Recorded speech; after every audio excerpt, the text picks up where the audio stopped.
இன்றே சப்ஸ்கிரைப் செய்து உங்கள் ஃபேவரட் ஷோகளை காணுங்கள்.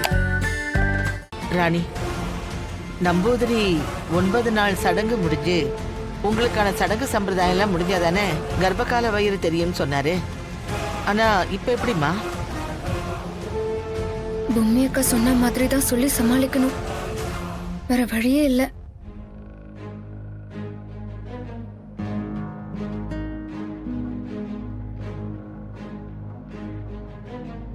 என்னம்மா ராணி, நீ வந்ததுல இருந்து நானும் கேட்டுக்கிட்டே இருக்கேன். நீ எதுவும் பதில் சொல்லாம ஏதோ யோசிச்சுக்கிட்டே இருக்கியே.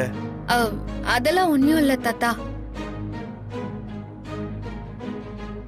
இத பாரு ராணி, முதல்ல உனக்கு இந்த கர்ப்பகால வயிறு எப்படி வந்ததுன்னு சொல்லு.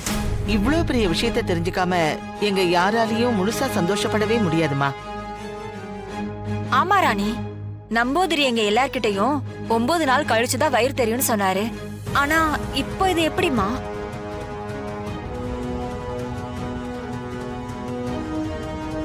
அன்னைக்கு நாங்க அந்த கோயிலுக்கு போய் அந்த அசல தீப பெட்டியில 4 விளக்கேத்தி பூஜைய நல்லபடியா முடிச்சுட்டு வரும்போது நம்பூதிரி எங்களை பார்த்து, நீங்க 2 பேரும் இன்னைக்கு ராத்திரியே ராணியோட பிறந்த வீட்டுக்கு போய் உங்களுக்கான சடங்கு சம்பிரதாயத்தை முடிச்சிருங்கன்னு சொன்னாரு.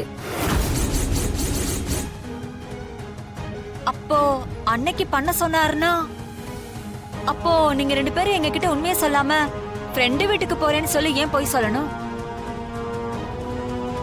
சித்தி, அது என்னன்னா இந்த சம்பிரதாய சடங்கு நடந்து முடியற வரைக்கும் ரகசியமா இருக்கணும்னு அவர்தான் சொன்னாரு.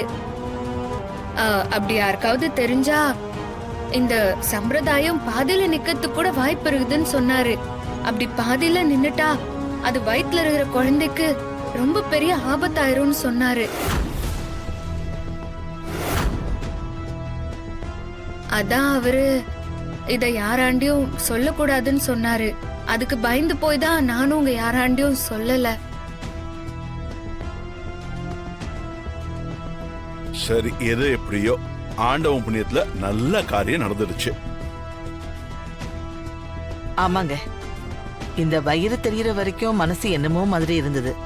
இப்பதான் எனக்கும் கொஞ்சம் நிம்மதியா இருக்கு. ராணி, உன்னை இப்படி பார்க்க நாங்க எவ்வளவு நாளா காத்துட்டு இருந்தோம் தெரியுமா? உண்மையை சொன்னா ரொம்ப சந்தோஷமா இருக்கும். ஆமா ராணி, சித்தார்த்த எங்க ஆளை காணோம்?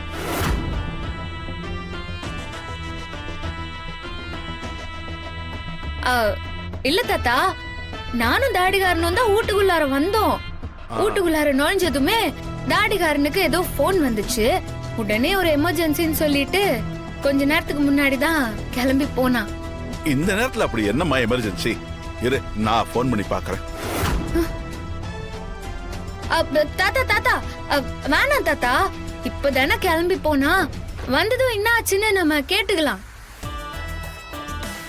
ஆமாங்க, ராணி சொல்றதும் சரிதான்.